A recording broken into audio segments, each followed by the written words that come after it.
et bienvenue à l'atelier. Aujourd'hui, je vais assembler une perceuse à colonne d'établi, donc une perceuse de marque King Canada, modèle KC-108M. Donc c'est une petite perceuse à colonne conçue pour un petit atelier comme le mien. Donc ici, je manque énormément de place et j'ai besoin de cet outil-là pour certains travaux de précision. Mais comme l'espace est petit, j'ai choisi ce modèle-là et je vous expliquerai plus loin dans la vidéo pourquoi j'ai choisi spécifiquement la marque King Canada. Alors, je vais, hors caméra, déballer le tout. Je vais devoir nettoyer partiellement les pièces qui sont imbibées d'huile. Évidemment, au moment de la livraison, la majorité des pièces sont dans des sacs en plastique. C'est bourré d'huile pour éviter la rouille. On sait que dans le transport, été comme hiver, souvent en hiver, ça peut demeurer dans un camion là, quelques jours. Donc pour éviter la rouille, on va enduire de graisse les parties métalliques. Donc je déballe le tout et je vous reviens au moment du montage. Alors je vais débuter par l'assemblage de la partie du bas. Donc ici on a le pied de l'appareil. On retrouve ici évidemment la section qui va visser sur le pied et qui va accueillir par la suite le haut de l'appareil, c'est-à-dire le moteur, le mandrin et tout ce qui s'ensuit. Alors pour assembler le pied, ce qui est fourni, c'est 3 boulons comme ceux-ci, et à ne pas s'y tromper, même si King Canada est une compagnie canadienne, les boulons qui sont fournis dans le kit pour visser le pied sont métriques. Donc après vérification, c'est du 8 mm. Je vais visser mes 3 boulons. Évidemment ici j'ai une partie qui est filetée, mais je pense que je vais la solidifier davantage en rajoutant des écrous en dessous. Donc les écrous, je les ai achetés. Ça c'est important de vérifier parce que je regardais dernièrement dans une vidéo et j'ai vu quelqu'un qui a cru dans cette vidéo en fait qu'il y avait un problème au niveau des filets et qu'il avait refait les filets de son appareil pour du filet SAE, mais en réalité c'était du filet métallique. Donc on va visser les boulons avant de venir les serrer.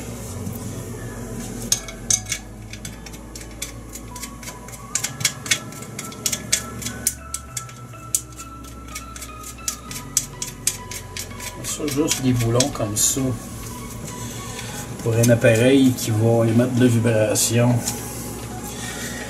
je préfère rajouter une petite sécurité.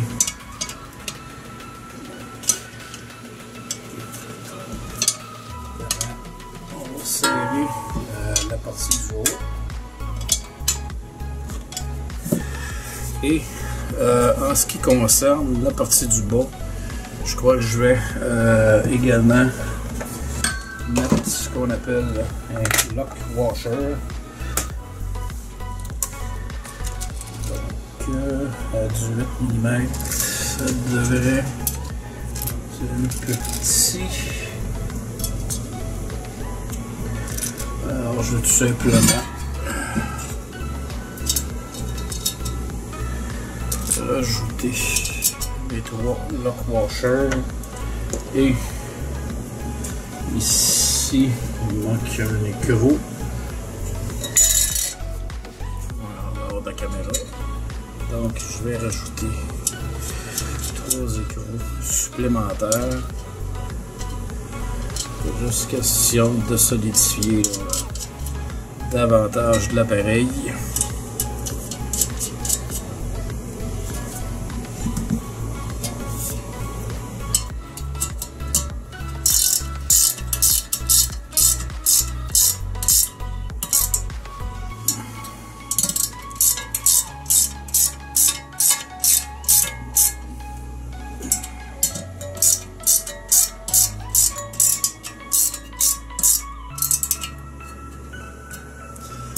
Donc on a un pied qui est maintenant très solide. Alors on va maintenant monter une autre partie qui est en fait la table. Donc c'est une table qui est inclinable à 45 degrés, mais il y a peu de chances que je l'utilise de cette façon-là. Alors on va la table et je vais rajouter cet outil, cet écrou-ci, plutôt ce boulon-ci, qui est le boulon conçu expressément pour serrer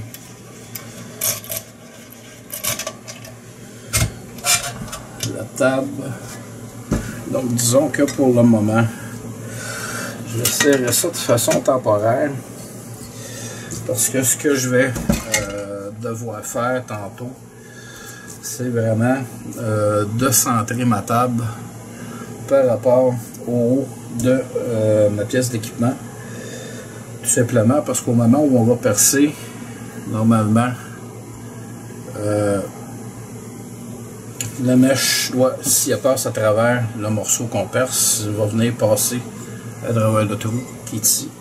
Donc de là l'importance de bien centrer la table par rapport à l'appareil. Maintenant, avant de l'installer, je vais vous montrer de quelle façon installer le mandrin sur le pignon. Il y a une façon particulière de le faire. Alors, je vais aller chercher l'autre pièce d'équipement et je vous montre de quelle façon l'installer. Alors, en ce qui concerne l'autre portion de la machine, ce qu'on va retrouver comme pièce, d'abord, c'est les trois tiges qui vont servir à faire baisser le levier de l'appareil. Donc, à faire baisser le mandrin. Un mandrin à prise 1/2. Évidemment, l'attelé. Ici, on a le bouton qui va venir visser ici.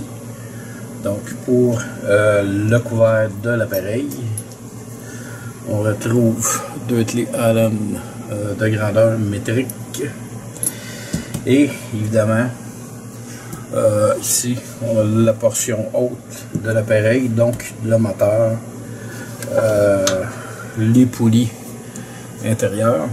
De toute façon, une fois que l'appareil va être assemblé, je vais descendre la caméra et on va faire un tour vraiment complet là, de la machine. Alors, je vais compléter, si vous voulez, l'assemblage, en commençant par l'installation du mandrin. Et très important d'expliquer ici et de comprendre que ce type de mandrin-là va entrer à pression. Okay? Donc, le pignon qui est ici, qui va recevoir le mandrin, en fait, son diamètre n'est pas égal partout. Il est plutôt fait de forme conique, donc plus petit vers le bas en allant vers le haut. Le terme anglais pour ça, on dit que c'est taper. Donc ici notre mandrin, ou en anglais le chuck, va devoir être placé sur la tige et je vais devoir venir cogner sur mon mandrin afin d'exercer une pression qui va faire en sorte que celui-ci va rester en place. Mais avant d'effectuer cette tâche-là, évidemment, on voit les trois tiges ici qui sont sorties et il ne faut pas frapper là-dessus. Donc, on va les rentrer à l'intérieur juste en tournant la partie du bas. Et ce que je vais faire ici pour m'assurer, là évidemment c'est un appareil qui n'est pas trop gros, fait que c'est assez facile de le manipuler. Donc afin que ça rentre droit, je vais le placer comme ça. Et évidemment je ne viendrai pas prendre un marteau en métal pour frapper là-dessus. C'est un marteau qui est conçu d'un plastique rigide. Je pourrais également prendre un marteau de caoutchouc et celui-ci va très bien faire l'affaire. Alors je vais enfoncer mon mandrin.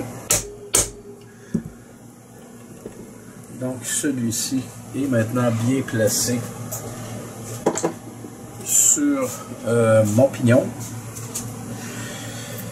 Je vais maintenant installer ici. Même je pourrais le faire par après, ça va être plus facile. Donc je vais embarquer la portion du haut sur le pied du bas. Et on voit ici les deux vis qui sont là. Ce sont en fait les deux vis que je vais venir serrer à l'aide des clés hexagonales. Alors je vais mettre le pied en place. Et comme je le disais précédemment avant, de toute façon la caméra est haute pour l'instant. Une fois complétée, je vais la descendre afin qu'on puisse vraiment faire le tour de l'appareil.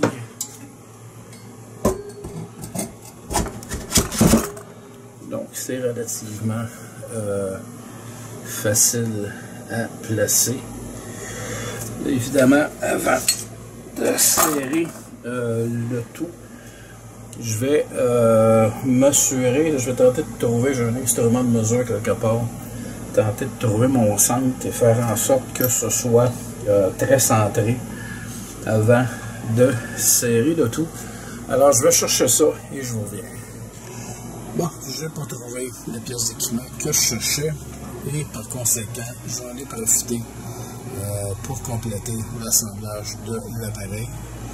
Alors, on va regarder du côté gauche. On a évidemment ici la poignée qui va venir servir à desserrer la prise de la table.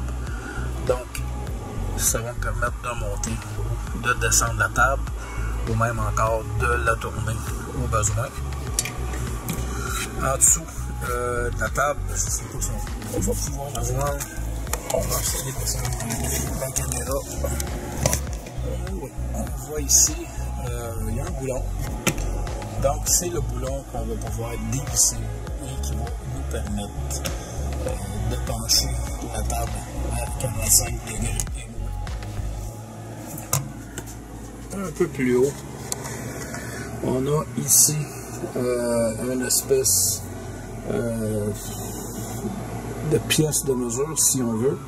Donc, à partir des écrous qui sont ici, on va pouvoir venir ajuster la hauteur de descente, si on veut, de notre mandrin, donc de notre mèche. Fait qu'on peut le setteler, on peut le voir ici, le setteler à la hauteur que l'on désire. Donc on a 2 pouces en fait, 2 pouces ou 50 cm. Donc on ajuste en fonction de nos besoins. Alors je vais tourner l'appareil et on va regarder de l'autre côté. Donc du côté droit de l'appareil, on retrouve différentes pièces d'équipement si on veut. Donc on va commencer par le couvert. Et la première chose que l'on constate, c'est qu'on voit une courroie et 2 poulies étagées. Des poulies qui sont faites par étage.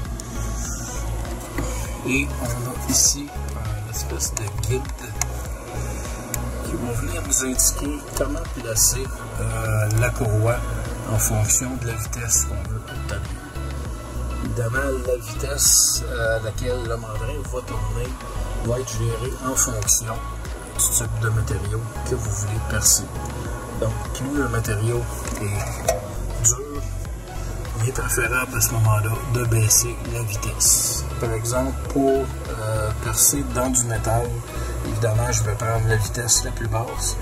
Ça pour éviter que la mèche surchauffe. Et une mèche qui surchauffe peut tout simplement se coincer ou briser. Évidemment, ça peut quand même finir par se coincer et briser, mais on tente le plus possible d'éviter ça. On a donc à l'intérieur du couvert une espèce de petit guide qui nous indique ou qui nous suggère les vitesses à utiliser, soit pour le bois, l'aluminium, le zinc, le cuivre, le fer et l'acier. On a des mesures en pouces et en millimètres, ce que je trouve très bien. On retrouve ici une petite poignée qui est en fait là, une poignée qui va servir une fois dévissée, peut-être à bouger un peu le moteur de sorte à nous permettre de pencher un petit peu la poulie vers l'avant et faciliter là, le changement de position de la courroie. Une fois que c'est fait, on va replacer le moteur à sa place et venir tout simplement serrer cette poignée-là. Ici, ce sont les deux vis que j'ai serrées tantôt là, avec la clé Allen pour garder la partie du haut vissée là, avec le poteau central. Ici, on retrouve l'espèce de bras qui va nous permettre de descendre et de monter le mandrin. On a notre table ici, les vis d'ajustement qui est là, il va servir à ajuster la tension au niveau de la descente du mandrin. Donc si vous trouvez par exemple que la descente se fait trop facilement, on va tout simplement desserrer cet écrou-là. On va venir tourner soit dans un sens ou l'autre la vis qui est ici, jusqu'à ce que vous obteniez le résultat souhaité. Et ensuite, vous allez venir tout simplement resserrer l'écrou qui est là. Donc, ça va vous permettre d'obtenir la tension voulue. Mais évidemment, il faut comprendre là, que c'est un ressort qu'il y a là-dessus. Donc, il faut y aller modérément.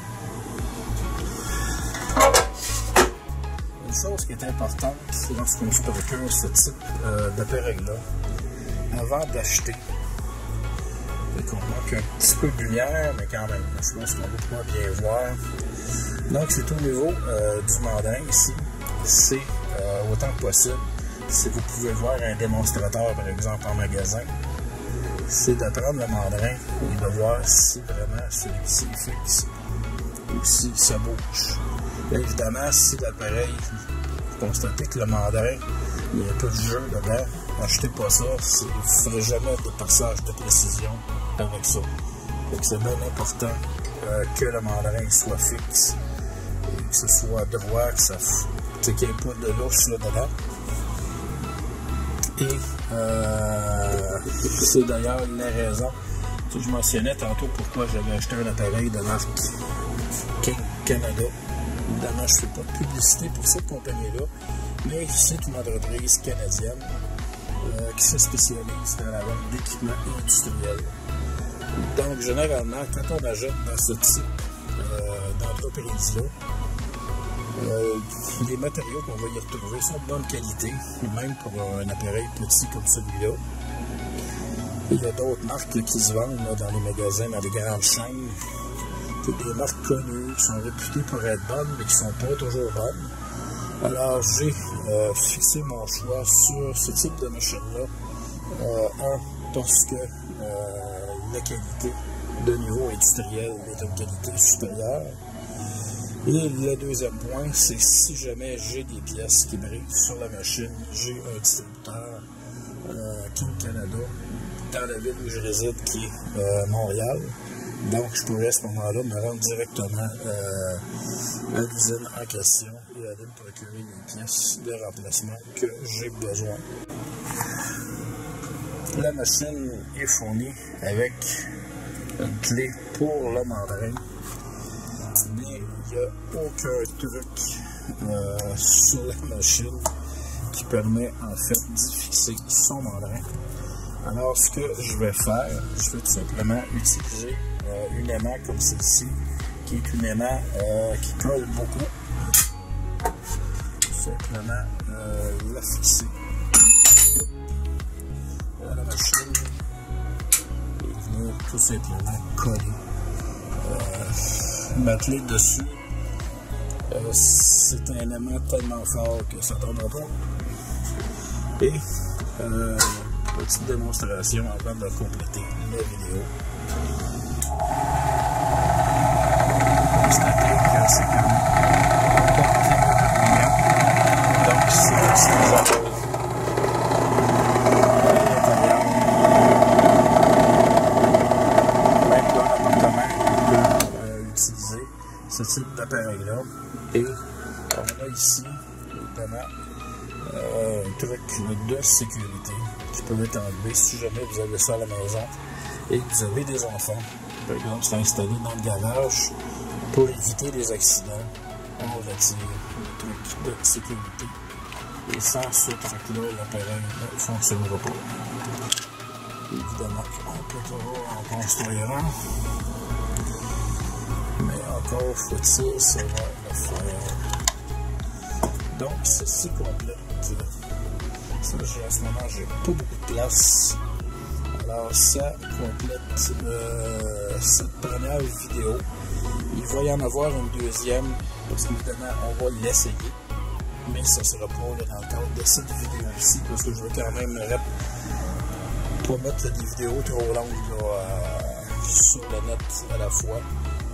Alors, on va considérer cette vidéo-ci comme étant la première partie. Et je ferai la deuxième partie le plus rapidement possible.